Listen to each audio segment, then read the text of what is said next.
Guys, আসসালামু আলাইকুম। রাজহাঁসের বাচ্চা ফুটার আগের দিন ডিমগুলো কীরূপ অবস্থা দেখেন। এই যে প্রথম যেদিন ফুটবে পরের দিন আর আগের দিনে ডিম কীরূপ অবস্থা থাকে। এই যে ডিম দিয়ে ফুটবে, এই যে ফাটতাছে এবং ডিমগুলো গরম থাকবে। এই যে ফুটতাছে, এই যে দেখেন, এই যে ডিম বাচ্চাটা করে পুরাপুরি হয়েছে, কালকে সকালে ফুটবে। এই যে দেখেন সকালে ফুটবে। এই যে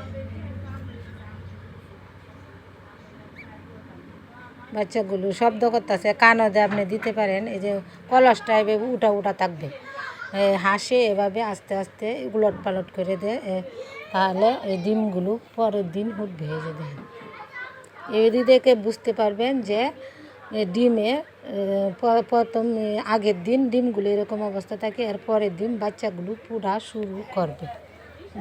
ডিম বাচ্চা ফুটার আগের দিন কীরকম অবস্থা থাকে।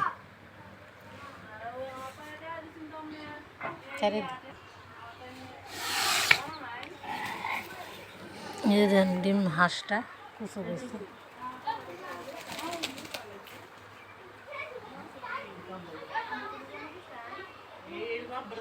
এবং কাছে গেলে তাকে আক্রমণ করতেছে। ডিম ফুটবেতে এখন সে বাহিরে যাবে না। হাঁস তার ডিমগুলো যত্ন সহকারে তার